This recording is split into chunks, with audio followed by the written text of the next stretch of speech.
Everybody is abandoning Donald Trump, and they are doing it as loudly as possible right now. Marjorie Taylor Greene is taking every interview she can get to bash Donald Trump in between angry tweets at him. Thomas Massie is doing the same thing as other Republicans in Congress abandon Trump. His voters are moving on, but the person who's breaking with Trump might be the most damaging is because of how quietly they are doing it. And that is Melania Trump, who has barely been around through most of this presidency. But the latest move that was made to try to save Trump during his Epstein scandal, a move that just hasn't worked, might be the most humiliating from Melania to Donald. We're going to get into it all. And an event that Melania is doing this week that's raising some suspicion. But before we do, if I could quickly ask you to leave a like on this video, and if you haven't already and you enjoy our channel, to hit that subscribe button because it goes a long way in supporting our work. Now, before we get into how Melania has humiliated Donald Trump, I want to start with someone who has been speaking out maybe loudly, more loudly than anyone else, and that is Thomas Massie right here. President Trump fought long and hard to prevent your discharge petition from going through. You won that battle. Now, what happens? How many Republicans in the House follow your lead and defy the president on this? I think we could have a deluge of Republicans. There could be 100 or more. I'm hoping to get a veto-proof majority on this legislation when it comes up for a vote. And, you know, the president's been saying this is a hoax. He's been saying that for months. Well, he's just now decided to investigate a hoax, if it's a hoax. And I have another concern about these investigations that he's announced.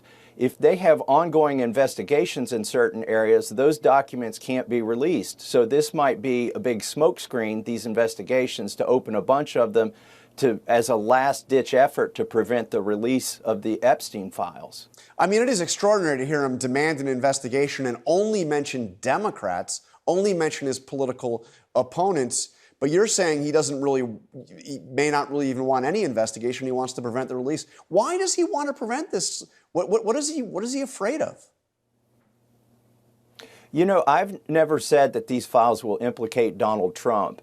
And I really don't think that they will. I think he's trying to protect a bunch of rich and powerful friends, billionaires, donors to his campaign, friends in his social circles. And that's my operating theory on why he's trying so hard to keep these files closed. So we're taking it with a grain of salt. He's being a bully or trying to be a bully. And they're trying to beat me here in Kentucky. But here's what's interesting. The people financing this campaign consist completely of 3 billionaires, and they're all in the Epstein class. In fact, one of them is named in Epstein's phone book. Not the secret files that the FBI is keeping, but in Epstein's phone book. So it's a small world. Dogs don't bark at parked cars, and we are winning. I'm not tired of winning yet, but we are winning. And not only the speaker, but the attorney general, the FBI director, and the president himself and the vice president, they're taking a big loss this week because after months of fighting, I am winning this week with Ro Khanna. We're forcing this vote, and it's going to happen. I would remind my Republican colleagues who are deciding how to vote, Donald Trump can protect you in red districts right now by giving you an endorsement, but in 2030, he's not going to be the president, and you will have voted to protect pedophiles if you don't vote to release these files, and the president can't protect you then. This vote, the record of this vote, will last longer than Donald Trump's presidency. Why what Massie is saying right now, maybe to me, is more impactful than even Marjorie Taylor Greene's complete 180, which I'm not really buying into. And we're actually going to talk about that later in the video. But it's because he is instructive to Republicans. Marjorie Taylor Greene kind of has this subtext. She's being a little subtle about it, saying that there will be life after Trump and, MAGA's moving forward. She is said many times that she thinks she has a better read on the base than anybody else. But Thomas Massie is just quite literally telling Republicans, abandon Trump because if you don't, the base will abandon you because it is going to move on from him. Now, Massie has said that that's going to become 2030, but I think it could be 2026 as well, where the Trump endorsement or the anti-endorsement doesn't really land. Do I think Marjorie Taylor Greene is going to lose her Republican primary that Donald Trump has come out against her?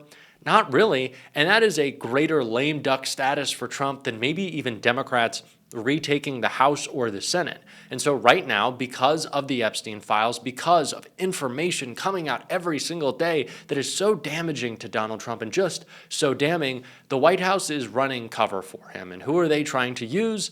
Melania Trump. But in a way that really just shows how bad their relationship is, especially with some new reporting. I want to take a look. So much more than usual lately, the White House has been posting photos of Donald and Melania Trump. This one captioned, "America's Power Couple." Midas Touch responded, "Worst damage control of all time." Olivia Juliana wrote, "People started calling him gay," in reference to maybe something that happened between Trump and Bill Clinton, and he started posting his girl to try to beat the allegations. Ben Meiselas of Midas Touch responded, "Guys, they are a perfectly normal married couple, so stop talking about Epstein, okay?" Obviously joking. But what is Melania up to right now? Well, the First Lady is coming to North Carolina. She's doing so this coming Wednesday, meeting with military families, thanking them for their service as they head into the holidays. She will also be accompanied by Second Lady Usha Vance. So Donald Trump is desperate for a good image of him and his wife to try to beat back some of the Epstein noise, to try to distract or show that, oh, I'm just a regular guy, which I can't even get through without laughing. But one, it hasn't worked because it's incredibly obvious and it's humiliating not just for Trump but for Melania as well. But if Trump really needed this powerful image to save him, he can't get Melania to help. It's important to recognize that Melania Trump has threatened to sue author Michael Wolff for comments that he made alleging the extent of Melania's own involvement with Epstein, time that she spent with him, her relationship with Trump kind of starting because of Epstein, time that they spent on his plane. But in that threat, there's nothing about protecting Donald Trump's name. It's just about Melania. She's kind of abandoned her husband in his biggest time of need and isn't saying anything to stick up for him, which is interesting because, as we've talked about before, Donald Trump doesn't recognize at this point that whatever he says about the Epstein files ultimately will backfire on him. There's no amount of calling it a hoax or literally begging people on Truth Social to move on because he has, in his words, a country to run.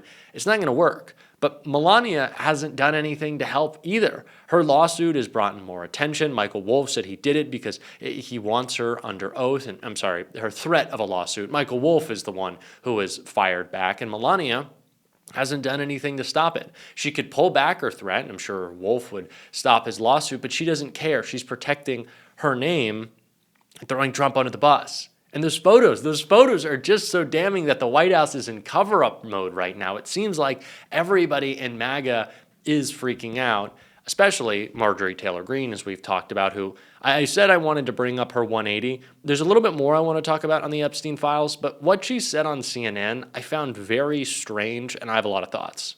You posted on X that President Trump is, with his comments, fueling a, quote, hotbed of threats against you.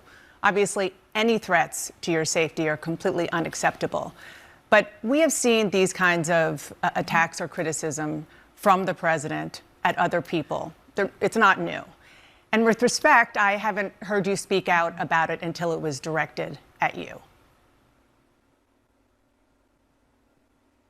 Dana, I think that's fair criticism. And I would like to say humbly, I'm sorry for taking part in the toxic politics. It's very bad for our country. And it's been something I've thought about a lot, especially since Charlie Kirk was assassinated, is that I'm only responsible for myself and my own words and actions. And I am committed, and I've been working on this a lot lately, to put down the knives in politics. I really just want to see people be kind to one another, and we need to figure out a new path forward that is focused on the American people, because as Americans, no matter what side of the aisle we're on, we have far more in common than we have differences. Yeah. And we need to be able to respect each other with our disagreements. I myself am not going to be quick to welcome Marjorie Taylor Greene into the fold. That's just not happening. She can ask for forgiveness humbly, but Marjorie Taylor Greene ran around the streets of Washington, D.C., harassing David Hogg and his sister, lying about the school shooting that they were survivors of, only to then go on and spend the rest of her career encouraging political violence, laughing at it. In fact, not even to mention January 6th. Marjorie Taylor Greene is talking about the threats that she is getting, her and her family. What about the threats that you yourself directed at members of Congress on January 6th, all of your colleagues? Have you thought about that? So I'm not going to jump to accept Marjorie Taylor Greene with open arms and say, oh, she's changed, it's so different now. I want to actually see some actions. I'm glad that she's speaking out about Epstein. I'm glad that she's going to vote for the release of these files. But why have we allowed ourselves to come to this place? Brian Tyler Cohen always talks about this, where we have no expectation that Republicans will do the right thing. And when they do, we have to throw them this big parade, and we got to highlight them and the pat on the back and the attaboy. It was the same thing around the government shutdown. So many commentators and pundits were saying, well, Democrats, they had to come to the table. They had to negotiate. They had to negotiate an end to this. And there was no way that Republicans were gonna cave. There's no way Republicans would maybe extend these ACA tax credits. Why? Why would Republicans not want people to live, and we've just fully accepted that as okay? We know Republicans don't care if an extra 50,000 people will die unnecessarily in this country every year because they lose their health coverage, but we've just accepted that. Well, Republicans are going to do that. Republicans are just going to let people die, and if things are going to be fixed, we got to wait for the Democrats. The Democrats got to do it. They got to be the adults in the room. That just seems a little insane that we gloss over that or treat it as commonplace and we just are totally okay. And that when Marjorie Taylor Greene says something remotely saying we have to praise her, I just don't agree with that. I don't want to accept her in right away. I don't want to say Marjorie's all good in my book. I just don't believe it. But sure, I will accept her pushback, even though it is the bare minimum to say that you want to expose pedophiles in our government and at the highest levels of our society. That's not something that you deserve congratulations for. That should be your job. But we have Democrats who continue to make that clear. Ro Khanna is one of them and said this morning. Where he's threatening every Republican in MAGA, saying that if you support the Khanna bill, you're not on my side. That he is sowing the seeds for his own lame duck presidency. He's out of touch with his own base. Don't ask me. Just look at Rasmussen, People's Pundit. All these people who were on his side are now saying, Mr. President, what happened to you? You ran against a corrupt system. You ran for forgotten Americans. You become part of the swamp that you railed against. We need to continue, as always, to be very loud in this fight and very loud in calling these people out. I will certainly be on this show. If you want to support that, as always, you can hit that subscribe button, leave a like on this video. If you're stuck around to the end, drop a blue heart in the comments. And if you want to support the show in another way, as always, you can follow it on Instagram. You can follow me on Instagram at JD Cocchiarella, or follow me on Twitter or Blue Sky. Give me a shout. Say what's up. I always appreciate y'all showing love. Keep on fighting, y'all. Don't let them silence you. Until next time, I'll see you soon.